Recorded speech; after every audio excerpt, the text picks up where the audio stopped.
మహాసమరం ప్రశాంతంగా కొనసాగుతుంది. మహారాష్ట్ర శాసనసభ ఎన్నికల్లో ఓటర్లు తమ ఓటు హక్కును వినియోగించుకుంటున్నారు. పలు పార్టీల అభ్యర్థులు పోలింగ్ ప్రారంభంలోనే ఓటు వేశారు. RSS chief Mohan Bhagwat నాగపూర్లో vote వేశారు. పోలింగ్ సందర్భంగా పోలీసులు కట్టుదిట్టమైనటువంటి భద్రతా ఏర్పాట్లు చేశారు.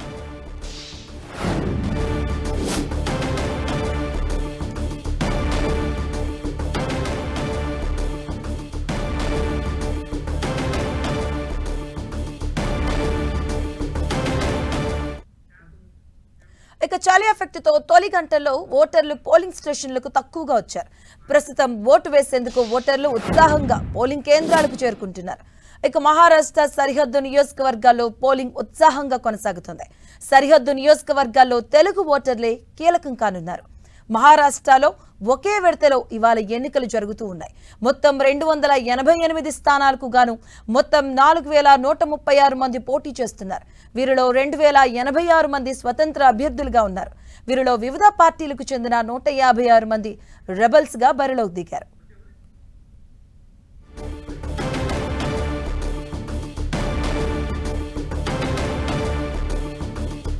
మహారాష్ట్రలో మొత్తం 9,70,25,119 మంది ఓటర్లు ఉన్నారు. ఇందులో 5 కోట్ల మందికి పైగా పురుష ఓటర్లు ఉండగా 4,70,00,000 మంది మహిళా ఓటర్లు ఉన్నారు. మహారాష్ట్రలో 6,101 మంది ట్రాన్స్జెండర్లు ఉన్నారు. 1,80,186 పోలింగ్ బూత్లలో వీరంతా తమ ఓటు హక్కును వినియోగించుకుంటున్నారు. పోలింగ్ స్టేషన్స్ లో దాదాపు 6 లక్షల మంది ప్రభుత్వ ఉద్యోగులు సేవలు అందిస్తున్నారు.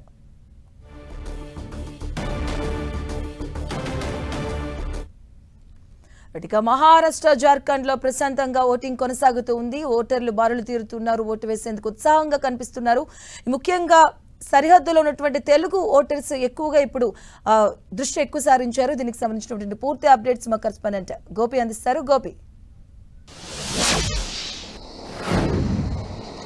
మహారాష్ట్ర జార్ఖండ్ అసెంబ్లీ ఎన్నికల పోలింగ్ ప్రశాంతంగా కొనసాగుతోంది. మహారాష్ట్రలో ఒకే విడతలో 288 అసెంబ్లీ స్థానాలకు పోలింగ్ జరుగుతుంది. ఉదయం 7 గంటలకు పోలింగ్ ప్రారంభమైంది. సాయంత్రం 6 గంటల వరకు కూడా ఈ పోలింగ్ అనేది కొనసాగుతోంది. ఇక జార్ఖండ్లో రెండో విడతలో భాగంగా 38 అసెంబ్లీ స్థానాలకు పోలింగ్ ప్రశాంతంగా కొనసాగుతోంది. చలి ఎఫెక్ట్ ఈ రెండు రాష్ట్రాల్లో కూడా కనిపిస్తోంది. ఉదయం మొదట 2 గంటలు కూడా కొంత మందకొడిగానే పోలింగ్ జరుగుతోంది. ఇప్పటి వరకు 15% లోపే తొలి 2 గంటల్లో కూడా పోలింగ్ శాతం అనేది నమోదైన పరిస్థితి.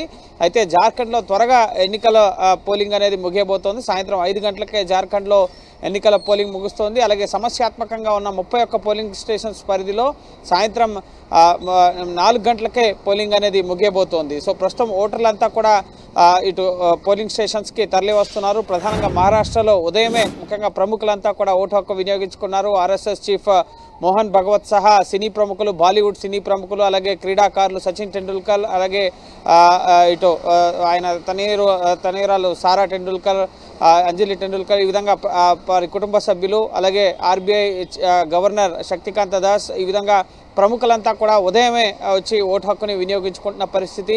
మహారాష్ట్రలో ప్రధానంగా మహాయుతి కూటమిలో భాగంగా బీజేపీ, అలాగే ఏక్నాథ్ షిండే శివసేన వర్గం, అజిత్ పవార్ ఎన్సీపీ వర్గం ఎన్నికల బరిలో నిలవడం జరిగింది. ఇటు మహావికాస్ అఘాడీ కూటమిలో భాగంగా కాంగ్రెస్ పార్టీ, అలాగే ఇటు ఉద్ధవ్ ఠాక్రే శివసేన వర్గం, అలాగే శరద్ పవార్ యొక్క ఎన్సీపీ వర్గం ఎన్నికల బరిలో నిలిచింది. ఈసారి మహారాష్ట్రలో 156 మంది రెబల్ అభ్యర్థులు, ముఖ్యంగా వివిధ పార్టీలకు సంబంధించి టికెట్ రాని వాళ్ళు 288 స్థానాల్లో 156 మంది అభ్యర్థులు బరిలో నిలవడం కొంత ఉత్కంఠ రేకెత్తిస్తోంది. ఇప్పటివరకు పోల్ సర్వే సంస్థలు కూడా అంచనా వేయలేకపోయిన పరిస్థితి. హర్యానా ఎగ్జిట్ పోల్స్ అంచనాలు తారుమారవడంతో అసలు మహారాష్ట్ర భవితవ్యం ఏ విధంగా ఉంటుంది, ఎవరు అధికారంలోకి రాబోతున్నారన్న ఒక అంచనాలు కూడా ఇప్పటివరకు ప్రీ పోల్ సర్వేస్ కానీ ఎగ్జిట్ పోల్ సర్వేస్ కానీ ఏమీ చెప్పలేకపోతున్న పరిస్థితి. అయితే ఈరోజు సాయంత్రం 6:30 గంటలకి ఎగ్జిట్ పోల్స్ అంచనాలు అనేవి వెలువడబోతున్నాయి. అలాగే మహారాష్ట్రలో ఇటు బీఎస్పీ 200 ముఖ్యంగా స్థానాలకు పైగా పోటీ చేస్తున్న పరిస్థితి ఉంది.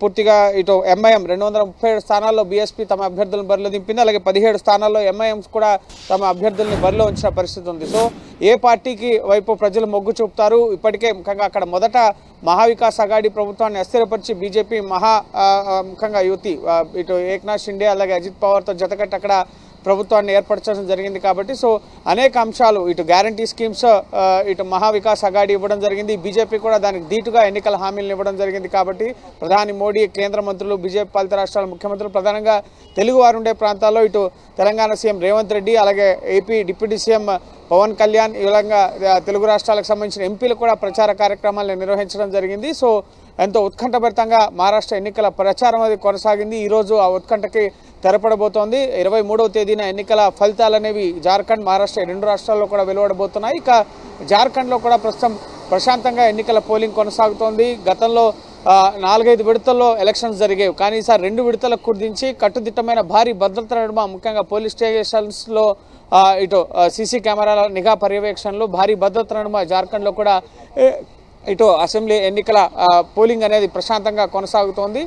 సమస్యాత్మక ప్రాంతాలపైన ఎక్కువగా దృష్టి సారించడం జరిగింది. కేంద్ర బలగాలతో అక్కడ భద్రతను ముఖ్యంగా ఏర్పాటు చేయడం జరిగింది. ఇటు జార్ఖండ్లో జేఎంఎం, కాంగ్రెస్, అలాగే ఆర్జేడీ, ఇటు సిపిఎంఎల్ కలిసి పోటీ చేస్తున్నాయి.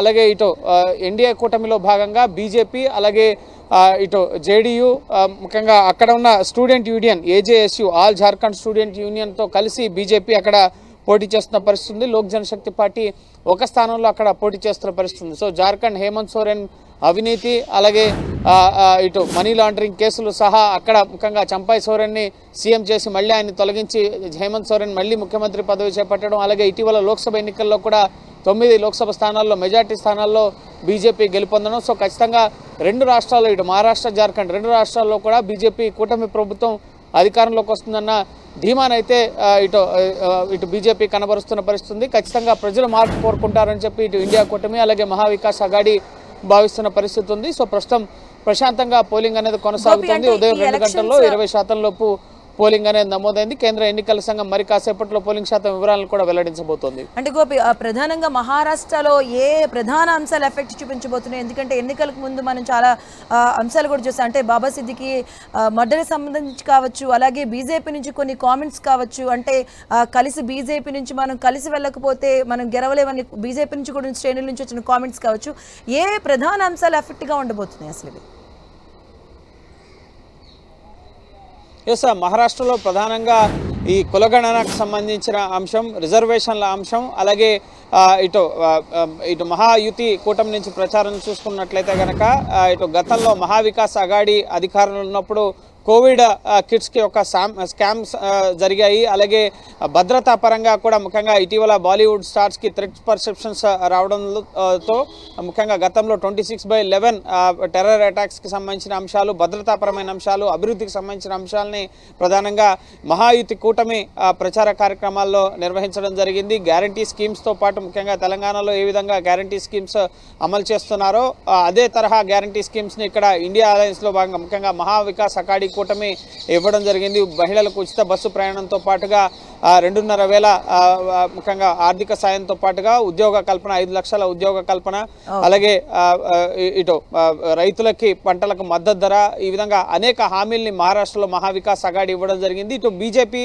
ఇటు మహాయుతి కూటమి మాత్రం గతంలో మహావికాస్ అఘాడీ హిందుత్వ ఎజెండాని ఆర్ఎస్ఎస్ గ్రౌండ్లో చాలా కీలకంగా పనిచేయడం జరిగింది. హర్యానాలో ఎవరు ఊహించని ఫలితాలను ముఖ్యంగా ఓబీసీ ఫ్యాక్టర్ని ఉపయోగించుకొని హర్యానాలో బీజేపీ అధికారంలోకి రావడం జరిగింది. సో అక్కడ ఆర్ఎస్ఎస్ చాలా కీలకంగా పనిచేసిన పరిస్థితి. ఇప్పుడు ఆర్ఎస్ఎస్ హెడ్ క్వార్టర్స్లో జరుగుతున్న ఎలక్షన్స్ ఇవి. మహారాష్ట్ర ముఖ్యంగా నాగ్పూర్ హెడ్ క్వార్టర్స్గా ఆర్ఎస్ఎస్ పనిచేస్తుంటుంది. సో గ్రౌండ్ లెవెల్లో ఇప్పటి వరకు కూడా ఎవరు ఎక్స్పెక్ట్ చేయని రీతిలో ఫలితాలు ఉంటాయని చెప్పి ముఖ్యంగా రాజకీయ నిపుణులు భావిస్తున్న పరిస్థితి ఉంది. సో ఖచ్చితంగా చాలా కీ ఫ్యాక్టర్స్, ముఖ్యంగా ప్రజా సమస్యలతో పాటుగా ధరల పెరుగుదల, నిరుద్యోగం, ఇటువంటి అంశాలని, ఇటు భద్రతాపరమైన అంశాలని ఇటు మహావికాస్ అఘాడీ ప్రచారం చేయడం జరిగింది. డబుల్ ఇంజన్ సర్కార్, అభివృద్ధి, అనేక అంశాలని ఇటు బీజేపీ మహాయుతి కూటమి ప్రచారం చేయడం జరిగింది. సో చాలా కీ ఫ్యాక్టర్స్ అనేవి మహారాష్ట్ర ఎన్నికల ప్రచారాల్లో ఇటు ప్రధాని మోడీ కానీ, ఇటు రాహుల్ గాంధీ, మల్లికార్జున ఖర్గే, కేంద్ర మంత్రులు వీరంతా కూడా లేవనెత్తడం జరిగింది. సో చూడాలి ప్రజలు ఎటువైపు ఓటు వేస్తారు,